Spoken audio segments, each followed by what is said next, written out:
नमस्कार, स्वागत आहे तुमचे आपल्या क्राईम न्यूज मराठी यूट्यूब चॅनलवर।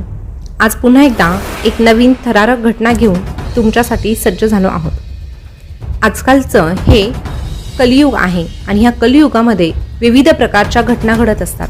त्या घटना ऐकल्यानंतर थोड्या वेळासाठी त्या घटनांवर आपला विश्वासही बसत नाही, पण अशा घटना फार काळ लपून राहत नाही।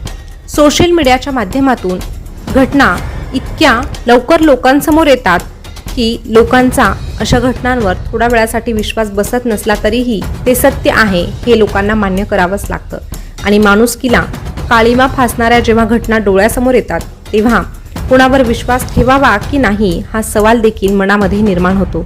अशीच एक भयानक घटना घडलेली आहे जी ऐकल्यानंतर तुमच्याही अंगावर शहारे येणार आहे। तर ही घटना संपूर्णरित्या जाणून घेण्यासाठी हा व्हिडिओ शेवटपर्यंत बघत राहा। तसेच तुम्ही आपल्या क्राईम न्यूज मराठी चॅनलवर पहिल्यांदाच आले असाल तर चॅनलला सबस्क्राईब करून शेजारचं बेल बटन देखील प्रेस करून ठेवा। तर आजची ही घटना आहे पुण्यातील उद्योजकाची। पुण्यातील उद्योजकाचा बळी सायबर ठगांनी घेतलेला आहे, पण हे उद्योजक नेमकं त्यांच्या जाळ्यात कसे फसले हे सविस्तररित्या या व्हिडिओच्या माध्यमातून तुम्हाला समजणार आहे, त्यामुळे व्हिडिओ शेवटपर्यंत बघत राहा। देशभर भेसूर स्वरूपात प्राप्त केलेल्या सायबर क्राईमचा कोथरूडमधील उद्योजक लक्ष्मण शिंदे बळी ठरल्याचे स्पष्ट झाले असून अवघ्या लाखभर रुपयांसाठी पाटण्यातील सायबर भामट्यांच्या टोळीने त्यांची निर्घुणपणे हत्या केल्याची माहिती प्राथमिक तपासात समोर आलेली आहे। पाटणा पोलिसांनी या संदर्भात एका युवतीसह 6 जणांना अटक केली आहे। त्यांच्याकडून या स्वरूपाचे काही गुन्हे उघडकीस येण्याची दाट शक्यता देखील आहे।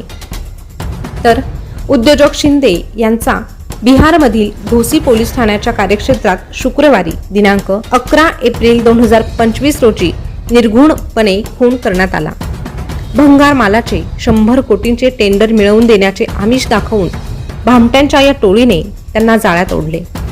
या व्यवहारातून आकर्षक नफा मिळवण्याच्या उद्देशाने शिंदे पाटण्याला गेले व त्यांचा घात झाला। शिंदे यांचे पार्थिव मंगळवारी दिनांक 15 एप्रिल 2025 रोजी सायंकाळी विमानाने पाटण्याहून पुण्याला आणण्यात आले। वैकुंठ स्मशानभूमीत शिंदे यांच्यावर शोकाकुल वातावरणात अंत्यसंस्कार करण्यात आले। त्यावेळी सामाजिक, राजकीय व उद्योग क्षेत्रातील मान्यवर मोठ्या संख्येने उपस्थित होते। शिंदे यांच्या हत्येसंदर्भात पाटणा विमानतळ पोलीस ठाण्यात गुन्हा दाखल करण्यात आला आहे। तेथील पोलिसांनी वेगवान तपास सुरू करून 6 जणांच्या टोळीला अटक केली आहे। मुन्ना उर्फ रणजित उर्फ शिवराज अरविंद प्रसाद सागी वय 37 वर्ष राहणार रहीमचक जिल्हा नालंदा। विपत्र कुमार लालदेव सिंह वय 35 राहणार जंदाहा जिल्हा वैशाली। लाल बिहारी उदावसेन प्रसाद वय 25 राहणार हिलसा नालंदा। विकास कुमार उर्फ मोहित मनोज यादव वय 25 राहणार नुरुसराय नालंदा। कुंदन कुमार अरुण यादव वय 21 राहणार चेरो जिल्हा नालंदा आणि संगीता कुमारी उमेश प्रसाद वय 19 राहणार बेन जिल्हा नालंदा ही आरोपींची नावे आहेत। तपासासाठी त्यांना पोलीस कोठडीत ठेवण्याचा आदेश न्यायालयाने दिला आहे।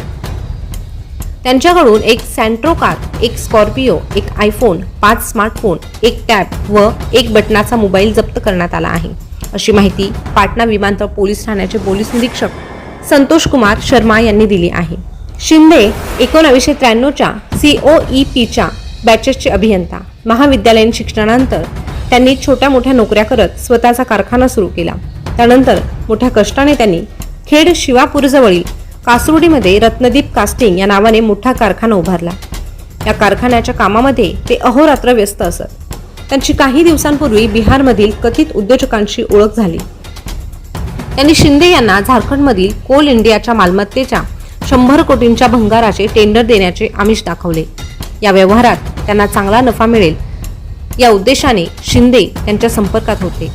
ईमेल व मोबाईलवरून झालेल्या संपर्कानंतर भामट्यांनी त्यांना प्लांट दाखवण्याच्या बहाण्याने बिहारमध्ये बोलावले।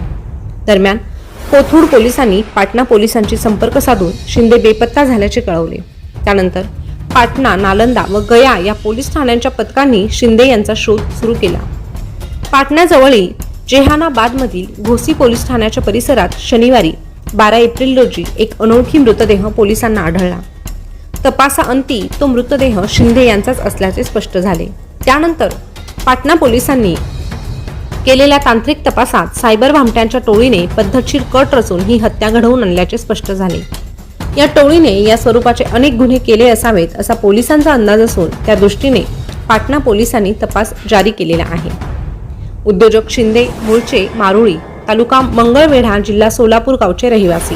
व्यवसायानिमित्त ते गेल्या 30 वर्षांपासून कोथरूडमध्ये वास्तव्याला आहेत।